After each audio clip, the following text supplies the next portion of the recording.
Assalamualaikum warahmatullahi wabarakatuh. Perkenalkan, saya Sahrul Alam dari SMKN 35 Jakarta, calon guru penggerak angkatan 10, Kota Administrasi Jakarta Barat.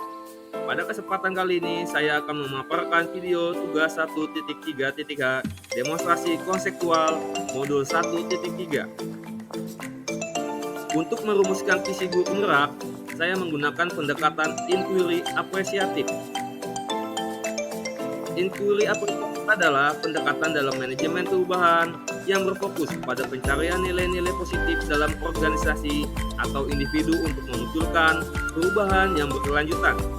Pendidikan ini bertujuan untuk memahami apa yang telah berhasil dalam masa lalu dan bagaimana hal itu dapat digunakan sebagai landasan untuk perubahan positif di masa depan.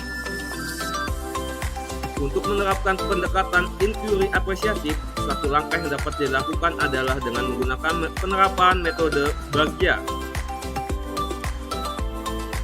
Penerapan metode Baghya diantaranya adalah B. Buat pertanyaan utama, berisi pertanyaan untuk menentukan arah penelusuran.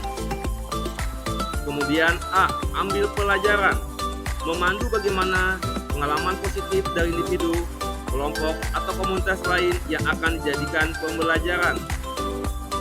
J. Gali mimpi, berupa narasi kegiatan ideal jika prakasa perubahan telah terwujud. J. Jabarkan rencana, bagaimana mengidentifikasi tindakan yang akan dilakukan. Dan A. Atur eksekusi, membantu transformasi rencana menjadi nyata. Adapun visi guru penggerak, terwujudnya peserta didik yang berkarakter profil Pancasila, terampil pembelajaran yang berpihak pada murid, berdaya saing global, dan kompeten. Untuk mewujudkan visi guru penggerak, maka dibuatlah prakasa perubahan, yaitu mewujudkan suasana belajar praktik kerja lapangan yang terampil dan kompeten di bengkel otomotif.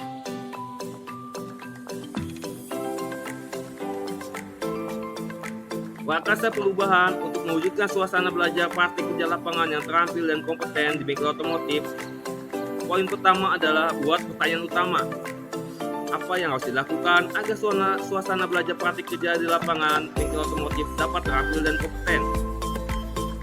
Apa yang dibutuhkan dan dicari murid agar praktik kerja di lapangan di bengkel otomotif terampil dan kompeten? Tindakan atau penyelidikan yang dilakukan adalah melibatkan murid, guru, dan industri untuk menginventarisasi kekuatan, potensi yang dimiliki, dan yang sudah ada di bengkel otomotif saat praktik kerja lapangan. Kemudian, melayout bengkel yang sesuai standar, render engine, listrikan, sasis, ruang tunggu konsumen, ruang service officer, dan lain-lain yang lengkap serta kebutuhan standar service flow yang terbaru. Poin kedua, ambil pelajaran. Adapun pertanyaan yang dibuat adalah apa pengalaman yang membuat terampil dan kompeten yang pernah dialami murid saat belajar praktik kerja lapangan di bengkel otomotif. Pertanyaan kedua, saat praktik kerja lapangan di bengkel otomotif, apakah jenis kegiatan yang paling terampil dan kompeten untuk murid berinteraksi?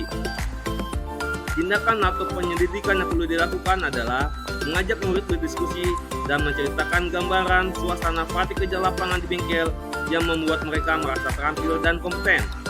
Kemudian, mendampingi murid mengamati ruang-ruang praktik yang mana di bengkel otomotif membuat mereka merasa terampil dan kompeten.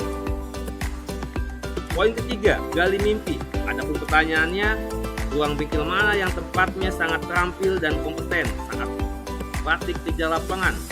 Pertanyaan kedua, apa saja yang dilakukan agar suasana saat praktik kerja lapangan industri dapat terampil dan kompeten?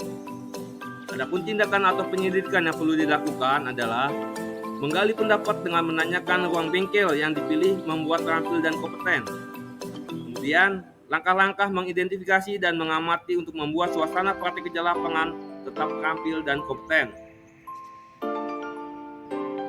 Poin C, jabarkan rencana. Pertanyaan yang dibuat adalah apa saja daftar job sheet yang harus dilakukan untuk murid. Yang kedua, bagaimana rancangan layout bengkel otomotif yang bisa dijadikan mengasah keterampilan dan menjadi kompeten. Tindakan atau penyelidikan yang perlu dilakukan untuk jawab pertanyaan adalah membagi murid berkelompok sesuai penempatannya dan menentukan jenis-jenis tugas yang harus dilakukan untuk mewujudkan suasana bengkel di tempat praktik kerja lapangan yang terampil dan kompeten. Kemudian, mengontrol tugas yang akan sedang dan telah selesai dilakukan. Adapun poin A, atur eksekusi. Pertanyaannya adalah, siapa koordinator proyek untuk mewujudkan ruang bengkel otomotif saat praktik kerja lapangan yang terampil dan kompeten? Yang kedua, siapa yang mengontrol progres schedule pencapaian tugas? Tindakan atau penyelidikan yang perlu dilakukan untuk menjawab pertanyaan adalah menentukan daftar tim proyek dan job description masing-masing murid sesuai kelompok penempatan praktik kerja lapangan. Kemudian yang kedua, menentukan jadwal eksekusi dan tenggat waktu untuk penyelesaian tugas-tugas. Demikianlah alur bakja yang saya telah buat untuk pemaparan tugas 1.3H. Terima kasih atas perhatiannya. Salam guru penggerak, CGP 10, tangguh dan pantang mengeluh, bergerak, tergerak, dan menggerakkan. Wassalamualaikum warahmatullahi wabarakatuh.